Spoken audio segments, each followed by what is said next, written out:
We're live. There we go. Seth. Steeg. It's us. It's just you and me tonight, baby. Just mano-y-mano. It's the Seth and Steeg show.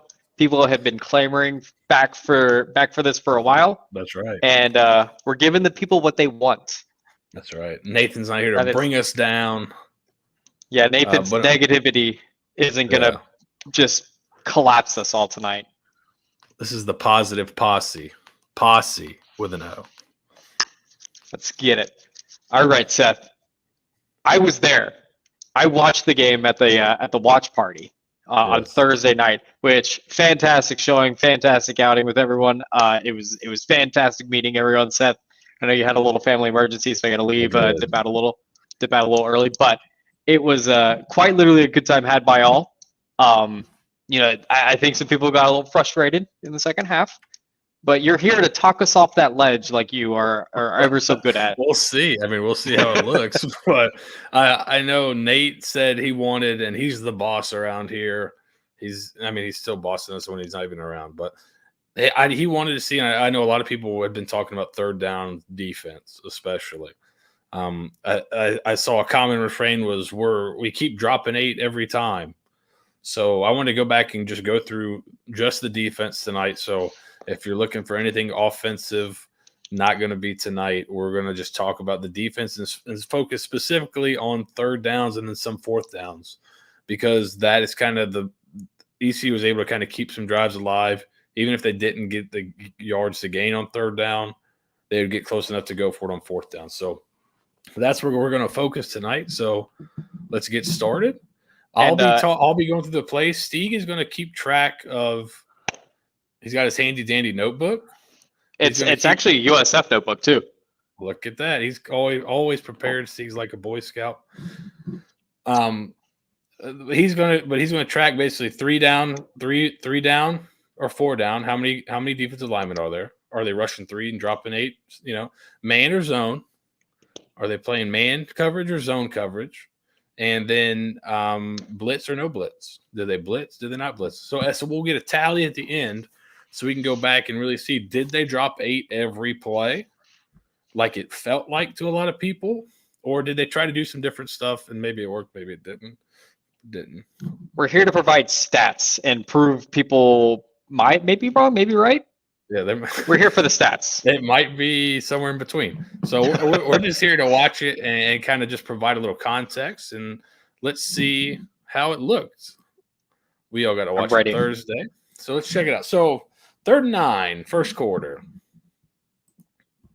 We have 4 down linemen. Steeg, mark a 4. Write it down. Got a 4. So 4 down linemen.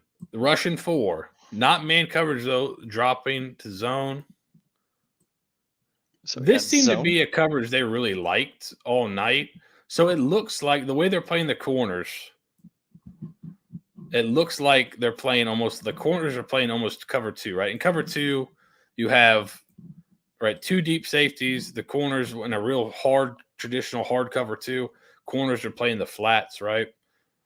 So what some teams have started to do with the 3 safety look, because right here, 1, 2, 3 safeties, is they play the corners kind of hard down in the flat, but they really roll to 3 deep, right? Because cover 3, you have flat defenders as well. So they're going to roll to deep third. So this is really look at cover 3. So you have flat defenders, you have hook curl defenders, right? It's going to leave a big vacated spot over the ball right here that ECU is going to attack.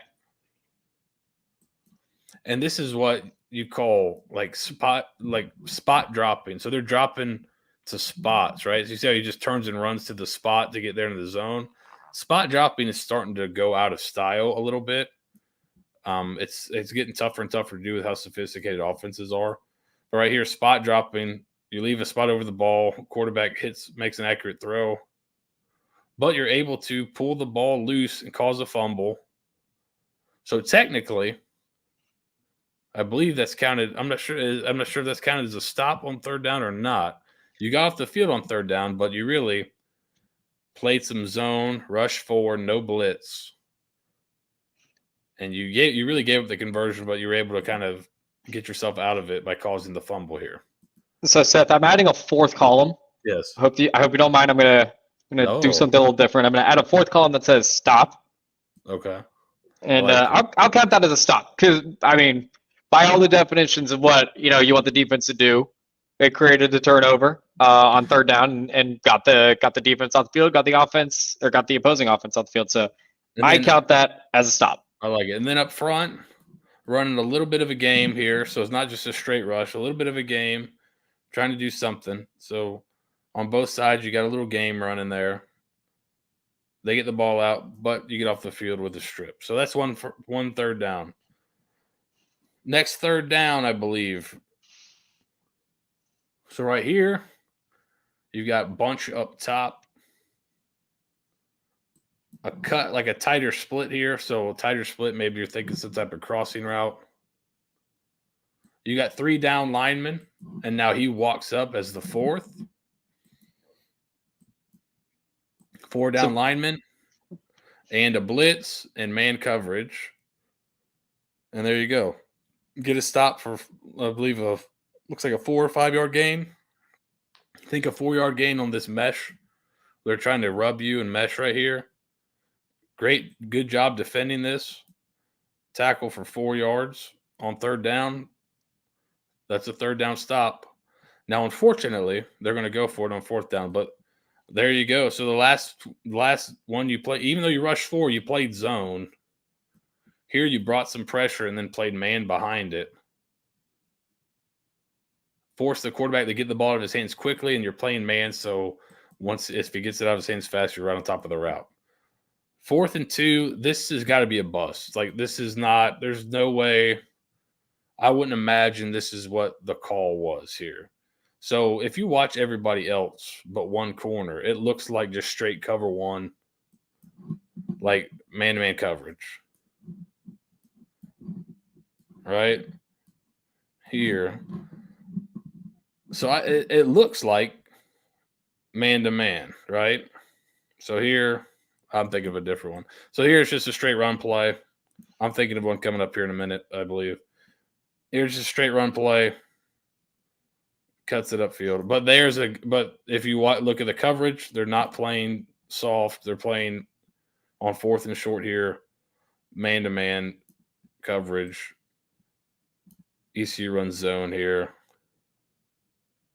Does a pretty good job. Picks up just enough for the first down there. So, but no blitz. Maybe if you bring one of these guys in the gap, maybe you can get a stop there. No blitz, but you got a 4-man rush. You're playing man-to-man coverage, but no blitz. Yeah, I did. I will say, going back to that play, sorry, I don't want to, intervene or take too much time off, but I feel like in this type of situation on a 4th down and 2, you at least show, I mean, because they kind of crept up a little bit. Yeah, it looked like they might have had the same thing called as the last play or something similar. Then they check out of it, maybe. Because I would have thought on a 4th down and 2, you send Dwayne Boyles on a 4th down and 2. You don't have him play, X off. And I think they knew it was going to be a run play from the get-go. The tough part about this is, and what happens later in the game, is Holton Ahlers is one of your leading rush threats. Mm-hmm. Like, he's one of their leading ball carriers. So you've got kind of 2-on-1 right here with that. That's a tough position to be in. Now, he gives it here, and they're able to kind of get down and make some contact. But if he pulls that, the safety is the only guy for him. That's an easy first down pickup. So, probably maybe switch some stuff up there. 3rd and 3. Here's one right here. Similar, down a distance, right? A short. It looks like you bring something off the edge here. Right? These guys are piggyback, that a coach call it. He's coming off the edge here. And so you get some movement in here because he's coming off that edge. He's coming there, and the backer comes and fills. So this is like, you don't need to bring a ton of guys, but just bringing something and moving a little bit. There's a stop on 3rd down right there. So there's another one, Steeg. I counted it. 4 down, blitz. It looks like it's man, right? Yeah, it's man. We could call it man. Yeah, I mean, Let's just call it man. It could be cover. It could be cover one. I do want to call to an interesting kind of dynamic here. I can't tell who that is. At the top, the down lineman at the top gave a really weird, look towards hole nailers. I think that entire he's kind of the guy that they had, on a read like that. Yeah. He's probably a guy that's reading the mesh point. It kind of gives a weird how do you do to not stop the running back? You kind of have to look and check that hole nailer still doesn't have the ball. Yeah. Yeah. But another stop, Steeg. Got to stop. 4th and 3. This is the one I was referencing earlier. I mean, I don't think they're playing, off coverage here. I don't think that's the intention of the call. You got 4 down. You've got nobody deep, right? So why is this guy so far off? Look at everybody else. This is the one I think is just a bust. Maybe a missed call here by the corner. I do not think this was the call in from the sideline. I don't even know who that is. Is that? I think it's Christian Williams. Yeah, that's very because no other. Yeah, see how everyone else is playing the technique everybody else is playing with. Yeah, 4th and 3, we're kind of playing the sticks right here, and for some reason he's 8 yards off. He's probably, I would imagine he's supposed to be up tighter than this. If not, it really doesn't make sense. So if that was coached that way, that does not make sense to me on a 4th and 3. I would imagine he's supposed to be rolled up here as well. So this could have just been a missed call from the sideline or just working that rust off, coming back from injury, just kind of getting back in the flow of the game and maybe thinking I can bait him into the throw and not quite getting there. But that's just that makes it really easy on 4th and 3 if I can just turn out there and throw like a little hitch out there. That makes it real easy for the quarterback. And it wasn't even a great throw. Yeah. So if you're there, you're definitely going to be able to make a play on the ball and probably knock that thing away. So just tough. You can see Coach Mo on the sideline here is into it. He's upset. I'd be upset too. Yeah. And to be fair, I mean, Glenn Spencer's defense coordinator. He's not the quarterback's coach. Christian Williams is the corner. So I mean, but I just think it's got to me. That's got to be maybe a missed call from the sideline or something. The signal got messed up or something because that's not. Or I don't think that was the called play. Right. That's not the called play. So it gets something got lost in translation there. Something needs to be kind of. And maybe Christian Williams lost track of the down and distance because, I mean, he was lined up with the other DBs and kind of took a step back. Yeah. And it looked like that's kind of what resulted. Here, he's rolled up. Yeah. These guys are both squatting at the first down marker. And for some reason, he drops back. I think that's just a mistake. Mental lapse. I would not guess that was called for that. But there's Steeg, 4 down linemen. No blitz, I don't believe, unless does Greer come here. Right, no blitz, man coverage. Great coverage everywhere else too. Just full disclosure, everyone else had it on a rope. Yeah, so this one's tough. 3rd and 12, 3 down. I'm not quite sure what the call is here. Because they dropped so wide on this. I mean, they're dropping like out of the picture here. Mm-hmm. I'm not sure if they're running like because the question is he runs with him.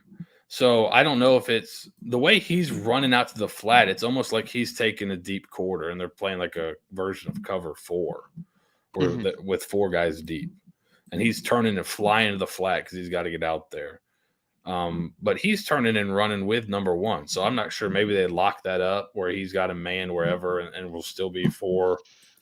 I don't know. We don't have the all 22, so it's kind of difficult. But here you go. 3-man rush. I feel like we're sensing a pattern here. 3-man rush, zone. Give up the first down. No blitz, 3-man rush, first down. Again, I'm not exactly sure what they're running. They have an extra defender, right? They have an extra defender underneath because they're only bringing 3. So they should, even if they're playing 4, right? If they're playing these 4 deep, well, then they should have 4 underneath. So you think you're in decent shape there. I'm not sure exactly what happens here. And these are the ones that really are like, what are you call? Like, what's the call here? I don't understand what's happening. Yeah, I wish we had the easy all rush. 22. Yes, Because I want to see what these routes are. Because like if they just kind of sent like an all go, minus like a few outs, which is what I think they did. Yeah, it looks like they kind of went vertical and then like ends and then ends behind it, almost like maybe he has a middle read to where if it's a certain coverage, he breaks it off like levels concept. If it's one high, maybe he stays down the seam. I don't know. Also, bad pursuit angle by Dwayne Boyles here. We'll not try to slander anything. I mean, at worst, you got your linebacker in the open field. You're hoping he makes a play for you. He's not able to make that play in the open field. And then my question is, where is everybody else? So Matt Hill ends up all the way over here. So maybe it's the other way around where he's dropping a deep 4th and we're coming here like this. I don't know. Either way, kind of a softer zone on 3rd and long. Pick up the first down. Here's a play I just wanted to put in because this is just this is not a 3rd down, but this is their first touchdown play here. So this is supposed to be your outside defender here. Kind of watch him get trapped here by the jet motion. So you'll see this is it. He's supposed to be filling out here. The backer fills here. You've got your gaps covered. He kind of jumps inside, almost looking back for the – I'm not sure where he's going. So he jumps inside looking back at the jet sweep almost. And then by the time he gets back, he's lost his gap. And that's where your easy touchdown run comes in. That's why he goes in untouched. You just lost your gap integrity there. Mm-hmm. So he's supposed to be outside in this gap, loses the gap integrity. That's going to be easy when you got 2 guys in the same gap. That's easy to block. So 3rd and 12, another 3rd and long. So last time 3rd and long, the exact same situation, 3rd and 12. They rushed 3, dropped 8. They're going to bring another one, right? So we show 3, but you bring 1. So you're bringing a 4th, so kind of technically a blitz. And then he, I think, is the spy for the quarterback run. Yeah. So they make the quarterback get the ball out of his hands fast. Right? Looks like it might be some type of man coverage underneath. So they might be playing 2-man with a spy.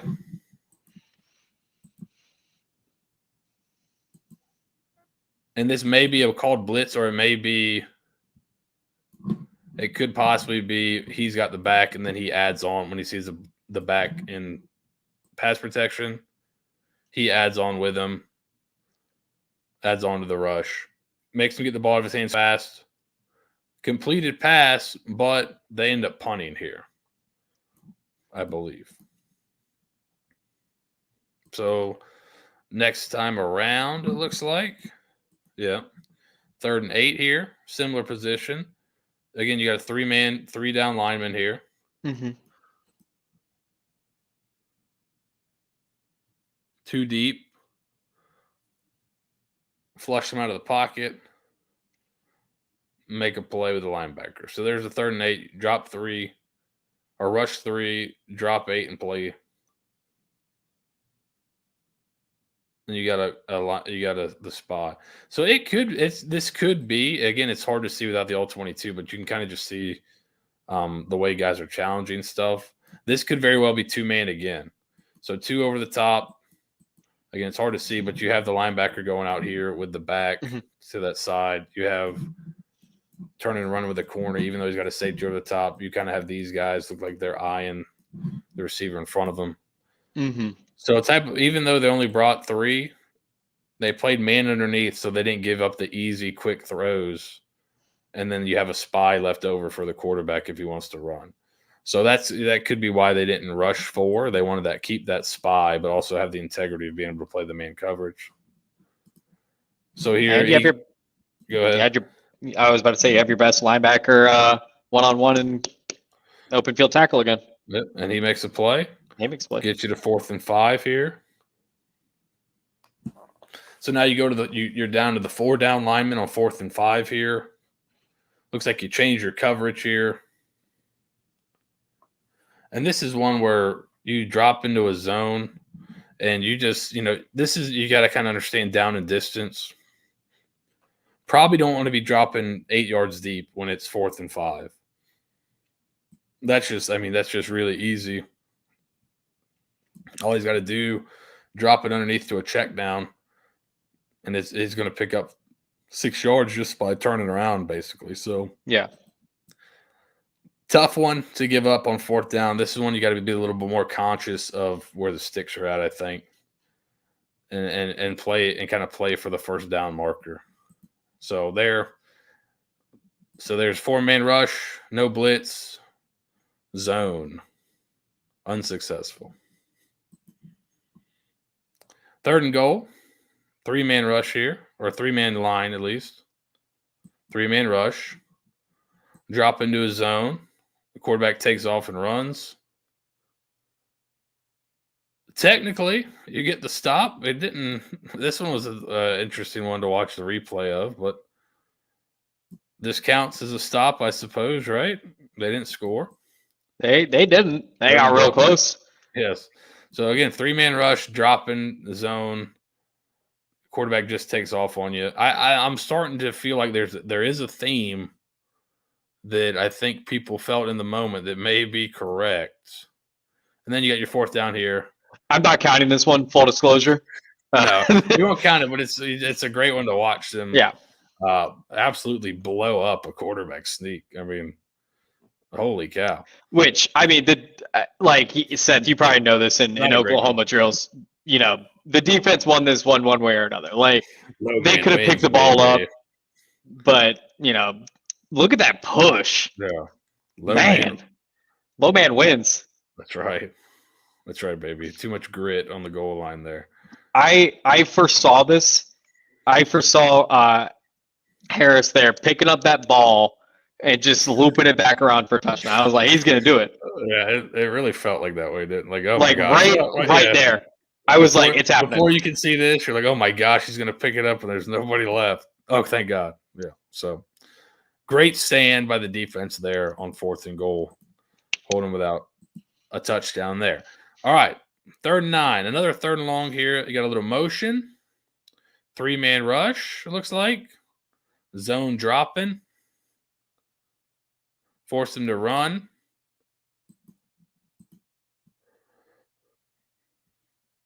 So we get a little bit better look. We can get a little bit better look at the coverage here. It looks like they're playing 3 deep. But again, these guys are getting a lot of depth outside here. And that lack of rush allows the quarterback to take off, and your spy doesn't quite get there. Whoever's the edge on the bottom of the screen got bullied by this right tackle. Yeah, I think he tried to spin and he got a little chip. He got chipped right there. That hurt. I have been in film rooms where you see a defensive lineman get chipped like that, and that is not a good feeling to feel. I'll say that. No, that's a tough one, getting chipped. So, did you get the stop on 3rd down? Yes. Was that? But that leads to 4th. Oh yeah, you're right. So it leads to 4th and 1 here, where you got 4 down. Looks like you might be bringing pressure. What it looked like before the change. Almost get there, but they're able to convert. So right here, if you hold that down and it's 4th and 5, do they go for it? I mean, they probably do, but they probably don't get this right. You won't be able to run this play here. So 4 down front looks like again like man coverage. They're playing all out. They're playing run. Unfortunately, not successful for the defense, but very close. But that conversion happened on the third down that they got close enough to make a 4th and 1. If you could have held him back, you give yourself a much better chance. 3rd and 10, 3 down. Right, dropping his own. So this is what nothing worries me, but as soon as the ball snap, he's turning and spot dropping, running to his spot. So he doesn't really see that they've handed this ball off. So that's why a lot of people don't. You're seeing the spot dropping go out a little bit. But man, rewatching this, Dwayne didn't have a very good game. No, maybe he's not a mutter. Yeah. Sometimes people are mutters. Great in the mud, great in the rain. Sometimes people aren't mutters. Sometimes people's mutters are mutters. So it's in their genes, A mutter, I hardly know her. Yeah. So there's a 3rd and long. When you only rush 3, you make yourself susceptible in the run game, especially if you're just going to be turning and spot dropping right at the snap, turning and running out of there. Makes you susceptible because, right, it's a 4-man box. Mm-hmm. So makes it tough to stop that. So 3rd and 6, 4-man line, 4-man rush, dropping the zone. This is another one. It looks like they're dropping to this 3 deep, and these guys are playing the flats. So right here, the corner doesn't need to. I don't know if he needs to play it that hard there. If he gets off, kind of gets a reroute, and then gets up in the flat right here, you might have a chance to intercept that, and B, if not, you're right there, and that ball might not be thrown, right? So you can't. I would guess, just based on the way the safeties move at the snap, where he's turning to run in the middle of the field, I think he's going deep, 3 deep. So these guys are the flat players, and these guys are hook curl players. There's still that void over the middle of the ball here, but there's nobody in the flat. If you're playing like 3 deep and nobody plays the flat, you can wear that out all day. So you've got to have somebody in the flat right there. I think the corner was supposed to be there and just got held up a little bit here, but he's got to get there because otherwise it's just too easy. Yeah, because right now at that point you have 4 guys surrounding the quarterback right here, and then you have 7 guys beyond the sticks. Yeah. On 3rd down. Yes. And it's not like they've been throwing too many deep. Like they didn't really throw that many deep looks. Like they might have had a guy run a few routes here and there, but like when it's raining, I think, and that's one thing. When it's raining, it's hard to throw the ball over the middle of the field because it's hard to. At least it was for me. Now I didn't have gigantic hands. Maybe Holton Aylor says humongous hands. I don't know, but it's hard. It's a lot easier to throw the ball kind of outside and with some air with a wet ball than it is to really drive a wet ball. So, allowing those easy throws outside where I can just kind of just dump it off and real easy, that makes it a little easy in the conditions right here. If you made him drive some routes in a tight man coverage, drive the ball into tight man coverage, well, that makes it a lot more difficult with the wet ball too. So 3rd and 8. We got 2 down linemen. All right, we're bringing pressure here. We blitzed. This is just one there. They pick it up, but how many down linemen is here? 1. You got 3 down. No, down. I mean, we got 1. These are. I mean, this. Yeah. But yes, down lineman 1. Yes, 1 with his hand down. So right here, you kind of got the safety coming down to play on top of the slot. He's coming from depth, right? He's coming from here, playing on top of him, running the speed out. You're bringing pressure. So that's just you just got to drive on that a little quicker, or maybe anticipate something at the sticks. But with weather, sometimes you want to play top down. So you're not. It looked like it was zone coverage, right? So you're able to drive. It's hard to tell with that. I'd say with that pressure over the top, I'm looking at the top of the screen, and I mean, Tyler Snead runs free, which either somebody's coming late though. Yeah, I'm gonna go with him as man. Yeah, I would think with that type of pressure. Yeah, it's 6 coming. Yeah, you'd have to play some type of man or maybe single high or like cover 1 behind it or something. By the way, that was the slowest spin move I've ever seen in my entire life. It was actually, yeah. Well, it was Randy, Steve. Randy switch hands. Yeah. 3rd and 7 here, 4 down. Look like you're bringing some pressure. I mean, this looks like 0 all-out blitz, right? The way they were lined up initially, 0. We're bringing everybody back out of it. I think some of it was they knew that these guys were going to clap and then look to the sideline, so they were bluffing a little bit to try to give, bad to get them to call a bad play. So to get them to call a play into a cover 0 look, and really we're not playing cover 0. All right. So here's that kind of 3 deep look again with this guy playing the flat.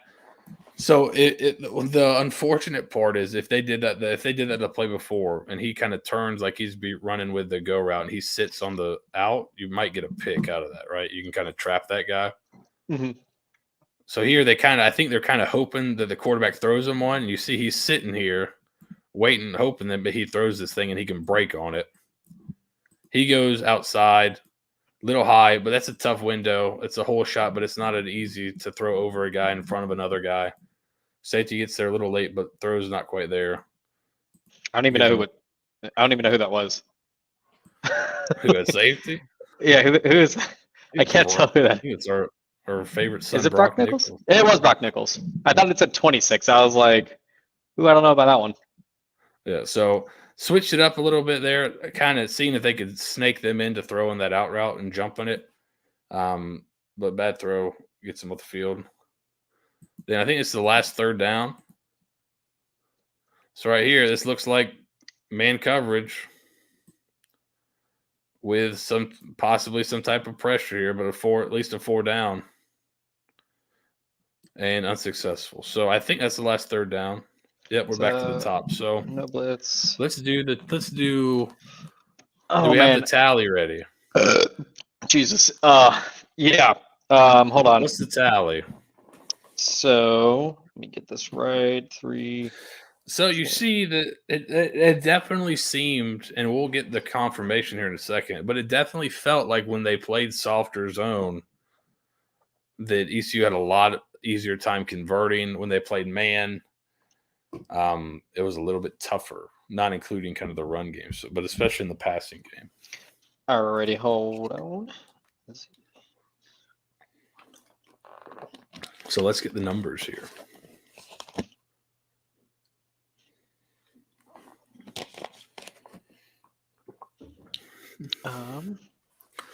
Any questions in the old chat while we wait on Steeg? Yeah, to calculate?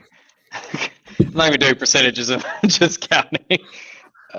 Hey man, you want to make sure you get it right. It's like the Oscars or something. Yeah, the winner is La La Land. I see. You always got to get a musical reference then. Even it was. I'm upset I wasn't here last night because I really had a good musical reference queued up for this Houston game. Let's hear it. Let me finish counting first, and then we'll. Is it something by John Cougar Mellencamp? Actually, we got 1, 2, 3, 4. Because it's the Houston Cougars, you see. The Cougars. Cougar, I hardly know her. So you know when Newsies, you've seen Newsies, right? You know Newsies, like the. Was it something about Paul Wall? Oh, Jesus. When Paul Wall took up a side job as a newsie in the early 1900s, when he said, Mr. Pulitzer. And that's my impression of that's good. Of what's that kid's name? Whatever. Charlie. Mr. Pulitzer. Yeah, Chucky. Charlie. Mr. Pulitzer, you're driving up the prices of the newspapers. And then he was like, oh, I got to make more money. It's like, sometimes, I think we got to look at the grander picture on things. Sometimes you got to make the bottom line a little bit. It's all a numbers game at the end of the day. Yeah, it is. So John Cougar Mellencamp. I think he goes by still John Mellencamp now. He's out of his Cougar phase, which is it it's the guy that does the singer too, right? John Mellencamp. Yes, John Cougar Mellencamp. Oh, Nate's watching. There we go. All right, what's the final numbers here? So, out of the 17 third or fourth down plays, and Nate, this is especially for you. USF had 3 down linemen 7 times. Okay.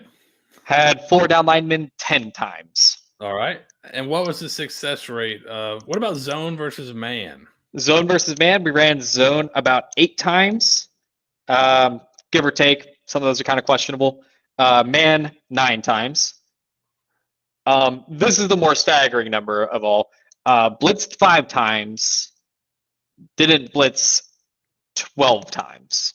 What were the success rates on plays with blitz and man coverage?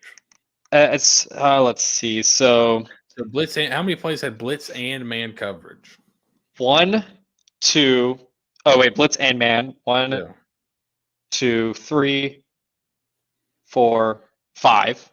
Okay, so all the blitzes had man coverage. So, how many of those were successful for USF versus unsuccessful? 1, 2, 3. 3 were successful. 2 were not successful. Okay. We had what would we consider to be 8 successful stops. Obviously on a third down stop, they may have converted on a fourth down. So nine of those third or fourth down conversions ended up, getting it for them. No. And again, doesn't count that fourth down play at the goal line. The goal line play. Mm-hmm.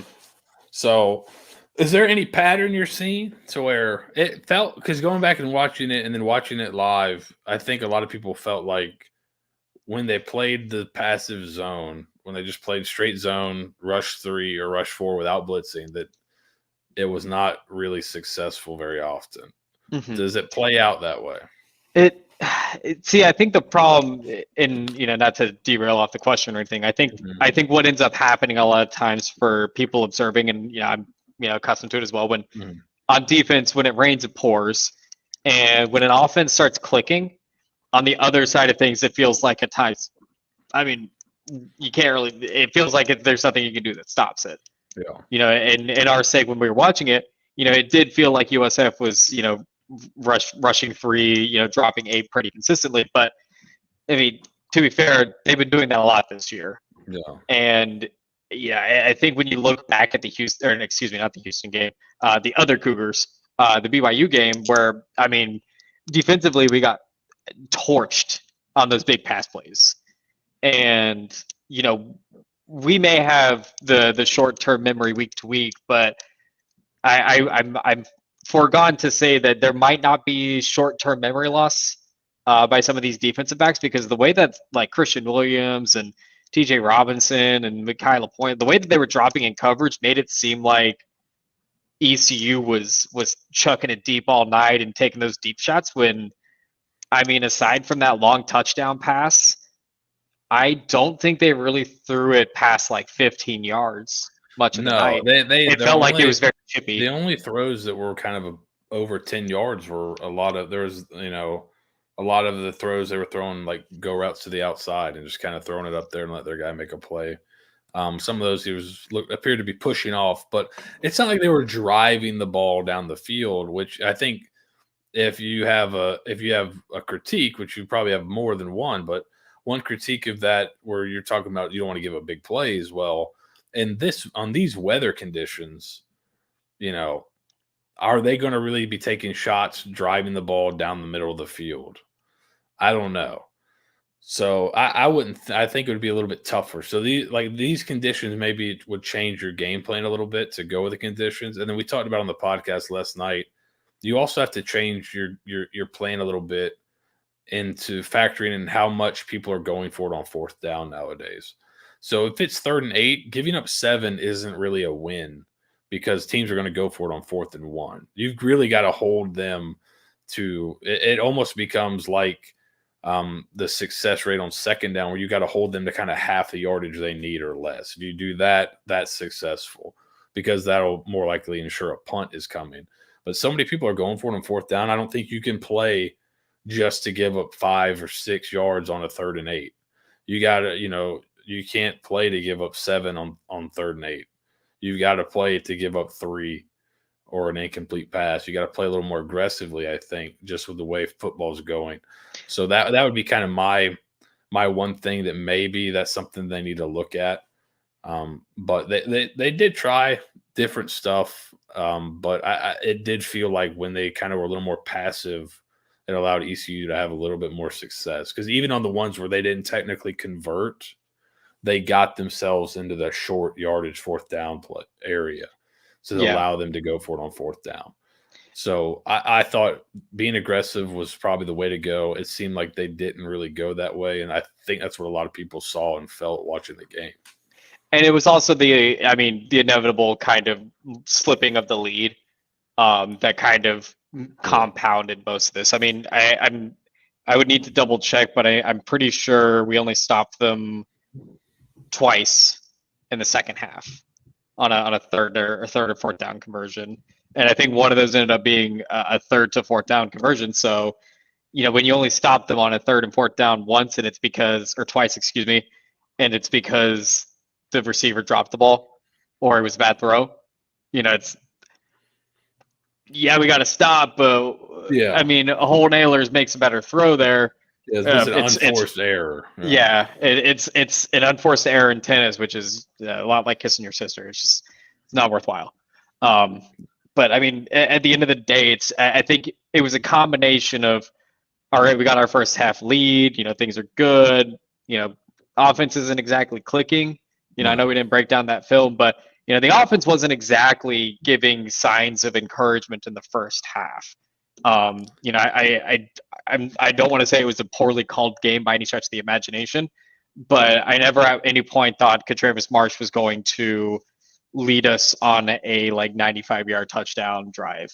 I thought he would, put together some good throws here and there, but ultimately, I think we were going to lean on the running game a lot. And, there were some bad play calls here and there. I remember one in the first half, they ran 3 straight passing plays and, yeah. I don't have an answer for that. I didn't see the all 22, so I don't know what they were seeing. I know we had some people last night asking about some of the 4th down and 1 calls, how it seems like it's a similar call. It's kind of a similar run call over and over. There's some little variations, but it is kind of, you're not exactly unpredictable on these 4th and shorts, which, sometimes as a coach with, your lineman, you're like, all right, I'm going to put it on you guys. You go out and convert. We'll run behind you guys. But, if you get to a period of time where it's not working very much, then you got to change things up. So one of the 4th downs popped for a touchdown, but then and you had another conversion. And then you had a couple that just got stoned when you had a chance for points. I think the first one you were inside the 10, I believe. Mm-hmm. And you come away with no points. So those are the ones you got to take advantage of when you get down there. And that kind of, I think those early drives kind of set the tone. You go down that, you drive the ball down the field, get inside the 10, come away with nothing. You cause a fumble, complete a nice throw, a real nice throw by Travis Marsh, get inside the 20, fumble. You come away with no points there. If you come away with 2 touchdowns there, the game's totally different. Oh yeah. So, and in fact, there's probably 5 or 6 instances from that game where it kind of it doesn't go into USF's favor, and it feels like well, the safety. We didn't talk about the safety, but that was brutal. I mean that was unbelievable. Then you have the pick 6 that came, I don't think too long after that, right? Yeah. So it was just kind of the second half obviously did not go well, but I think they could have done some more stuff on defense, possibly to get off the field, to get the offense the ball more, give them a chance to get in rhythm a little bit and score some points. But it seemed like the air kind of went out of the balloon after that pick 6 a little bit. Yeah. No, I think the confidence was. I think the confidence was, slowly leaking out of the balloon after the safety. Because I mean, the defense was playing well up until that point. And then the very next play, you give up a throw over the top to get them out when they're backed up. And those are the ones that we talked about a little bit on the podcast yesterday where, it's man coverage. Glenn Spencer's can't run out there and cover the guy. At a certain point, it's just, their guy made they have a good player out there. He made a good play. But I think there are some things they could do differently on both sides of the ball schematically. But they've shown in the past that they'll adjust. Mm-hmm. So hopefully they see this and adjust, and it helps them going forward. If you don't see adjustments, I think that's when you get a little more nervous. And I think that's what people kind of feel like on defense, that they're not making those adjustments that are showing progress immediately. Oh, I can tell you stats wise. I mean, we didn't see any we didn't see any 4-down linemen for like the first 4 weeks of the season. Yeah, they got. And if we did, it was sporadic. But now we're seeing 4-down linemen. But the depth is, I mean, you lose Darian Grant, you lose Stacy Kirby. Mm. Your depth isn't quite there with 7 guys to play for 4 positions. Not pretty. But no. But hopefully, what stinks is that it seemed definitely like a winnable game, and there's not a ton of them on the schedule this year. But they've got more games left. They got homecoming. They got some really cool helmets. I'm sure there's going to be a lot of people there coming back for homecoming against a really good opponent. I think I'll be there. I'll be there too. I think this is a week. If you come out and play really well, this would be a great way to show your progress. Come out and play well against a really good Houston team. You come out and make it a game against this team. I think the team it would be tough to deny that they're going in the right direction after that. So it's going to be a tough one. What is your prediction, by the way? We never got your prediction. So let's end by getting Steeg's prediction here. Yeah. Well, I want to ask one question because I try to keep these at an hour, and I feel like this will fill up a little bit more time. Okay. Because obviously a loss is a loss at the end of the day. We don't, they're bad. Yes. We don't like those, but that's the reality of the program right now. We're going to lose more games than we're going to win.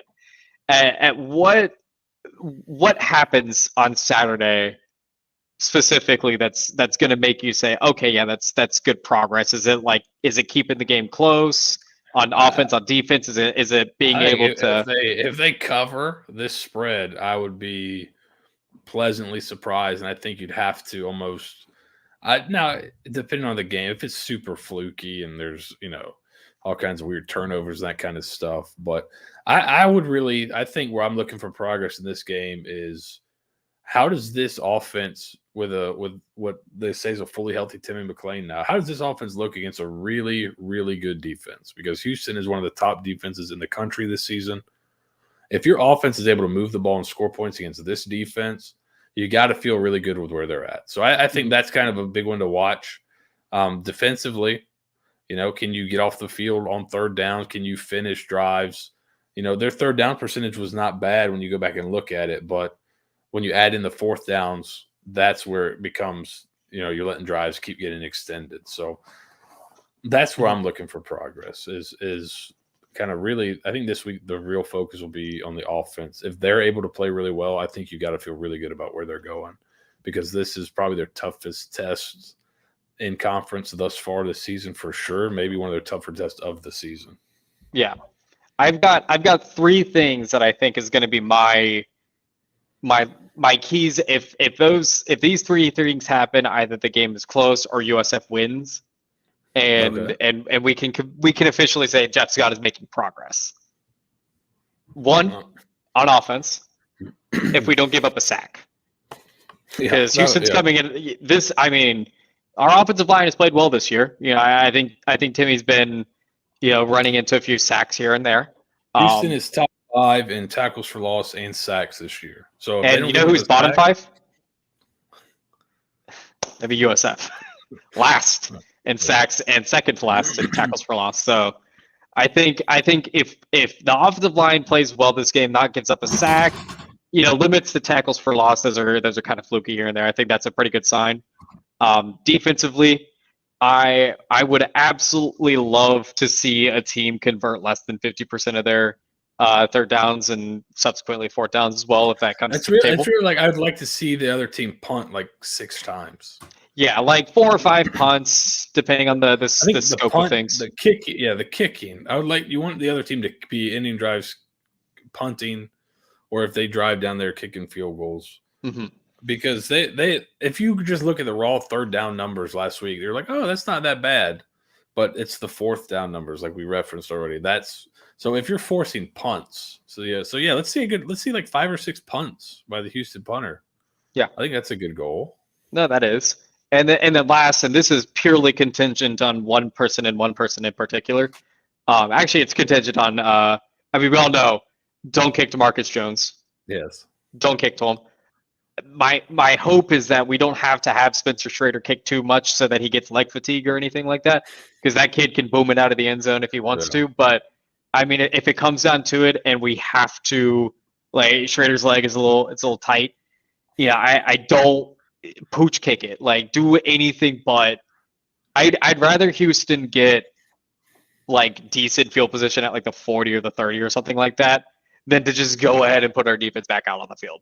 Yeah, I feel like that's where you're going to get an absolute back-breaking moment from this game, as if is he a punt returner as well? Yes, yeah. Unfortunately. And I think he plays some defense too. He's a guy that I've seen some buzz for the NFL because he can do so much in the return game, and he can play a little nickel corner as well. So yeah, he'll be playing on Sundays. Yep. So it's don't kick him the football. Yeah, don't. Or if you do, make sure he doesn't want to return it. Yeah. Coach DePrado's got a tall task this week. But onto the prediction. So I'll give you. I think I said 38-13. Mm-hmm. Nate said 45-20. Houston. We both picked Houston. In case. I mean, I figured, not to talk down to this poor bedridden program or anything like that. Those are about where I thought it would end up being. I don't know where this 13-point spread is coming from. Yeah, it's kind of fishy, right? It seems odd, but I don't know how in tune they are with the American Conference. Last week, Central Florida was a 10-point favorite over Temple, and Temple's just terrible. So yeah. I don't know, but it seems like they've been pretty close on USF this year. Hasn't been too far off. So 13.5 is interesting to me. It's not. I don't think it's moved a ton. No, I think it's stagnant. Let me actually look that up. Look it up while you vamp. So I mean, at the end of the day, I mean, this is a game that I think if USF can end up pulling an improbable upset, this is like hang your hat on it. It's at 13 right now. WinBet has that at 11. So it's moving down? Yeah, it was up at 13.5. It opened at 13, and now it's back to 13. So interesting. So Parker, our Lord and Savior Parker, has it at projected points, 37-15. Parker, if you're watching, I love you. 37-15. I don't think we're going to be kicking 5 field goals, but who knows? Touchdown go for 2 at the end. Practice those 2-point conversion plays. I don't think that's too far off base. However, I think that there's a little bit more to, I think, USF than I'm wanting to say this year. I think they are kind of tired of getting kicked in the pants, and I think this ECU loss was kind of another one that they felt like they got unlucky in more than they got kind of outskilled in at times. So I think, the metrics say otherwise. I'm going to go, it's going to be kind of a little bit of a rock fight. I'm going to go with 28-17 Houston. Steve says math is for nerds. Analytics are for losers. I'm like that when Lane Kiffin decided to go for it and his analytics guy was standing right behind him and he's like, Lane does the mental math quickly.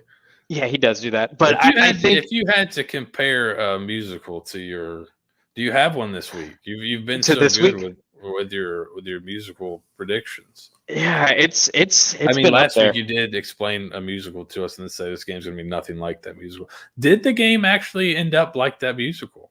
Yes, that was the Love Never Dies. I mean, I didn't think the rain was going to be as bad and as effective as it was.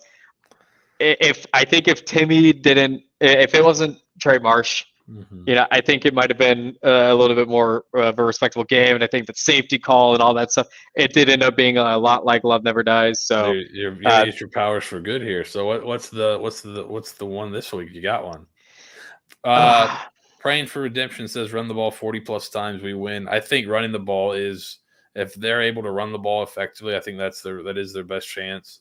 There's been some times this year where they'll run the ball and then it seems like they get a little cute, or they'll get down to the red zone, they'll throw a couple times, and then the drive stalls out.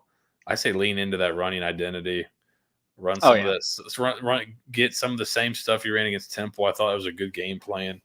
Let's see if Houston's probably a little more athletic than Temple, but make them run sideline to sideline too. See if you can wear them out, and then lean on them in the second half. I think that's not a bad idea. Yeah, my hope is, I mean, ideally like 4.5 yards of carry, 4.5 to 5 yards of carry on offense, running it about 30 to 40 times. That'd be the ideal situation, but that's all going to depend on how the flow of the game starts. No. I'd hate to say it. This game's going to be basically decided, does USF get the ball first, or does USF score first? I mean, if USF is able to put up like a 7-0 lead, that changes how the game plan has been called basically the entire years. And this is the part of the coaching staff that I like, is that we stop deferring and we're just like, give me the ball first, because they know how critical that is for this team right now, is to get the lead first. And you don't want to be in a situation where Houston knows you're throwing every down, because that's when they can unleash the dogs on you. And then it becomes a really long night with how many guys they have that can get tackles for loss and sacks. So you want to be able to stay, keep them on their toes a little bit, but I think running the ball definitely would typically puts you in good down and distance situations to convert third downs, to keep drives alive, keep their offense off the field, et cetera, et cetera. So So I've got a musical for this, actually. Let's hear it. Perfect. I got 2.5 minutes to explain it. God, this is gonna be great. Have you ever, Miss Saigon? You ever hear that one? Yes. Oh, it's a great musical. Watched it during quarantine. Great cast and everything like that. For those unfamiliar, it's takes place during the Vietnam War. A U.S. soldier falls in love with a Vietnamese colorful word for lady of the night, and they end up having a kid together. And he has his own separate life back home and everything. She has her life, and there's a lot of conflict and morality issues and all that stuff. Great soundtrack. It's one of my favorite soundtracks to listen to during work. But the thing at the end, the play, is that they finally reunite after so long, and it feels like progress has been made. And you're just so happy that these two are finally together. He meets his son. It's great. And then the mom kills herself. It's just like out of nowhere. If you ever watch Miss Saigon, it'll actually scare you, because you think the play is over, and then all of a sudden they do like a gunshot sound, and it's quite tragic and quite sad. That's how it felt like for that ECU game. Sounds like she didn't miss Saigon, if you know what I mean. Yeah. Oh. But ultimately to talk about this, I mean, we know what's going to happen here. It's pretty obvious. It's we're modern day viewers watching this thing about the Vietnam War. We don't have to sugarcoat it a little bit. The U.S. lost. USF is going to lose. We all know what the Houston Cougars, what the Vietnamese Army is capable of. They'll get a sack. They'll get the Viet they'll win the war. The Viet Cougs, the Viet Cog, I think. Viet Coug, yeah. So no surprises this week. That's all I'm saying. I mean, Holgerson does sound like Ho Chi Minh a little bit. A little bit. All right. 30 seconds. We're out. We're ending it on that note. All right. Do you do the outro? Do I do the outro? We're doing this on the fly. Thanks for watching the film room. We'll be back next week, hopefully with both sides of the ball, and hopefully with Robert Steeg again. But I think he may get fired. So maybe check it out. We'll probably have a pregame show this weekend before the game, I would think. That'll be broadcast the same place we're broadcasting now. So check it out on Twitter, YouTube, Facebook, should be everywhere. Probably a post-game show after the game as well. If you're still awake, definitely, I would imagine if it's a win, if it's a loss, it may depend on what type of loss it is. But you expect some type of post-game show after the game. Steve, you got anything else? Any other music? Happy homecoming week. Happy homecoming week. Enjoy happy homecoming week. The helmets. The helmet is beautiful. The helmet is beautiful. Helmet is great. Go Bulls. Go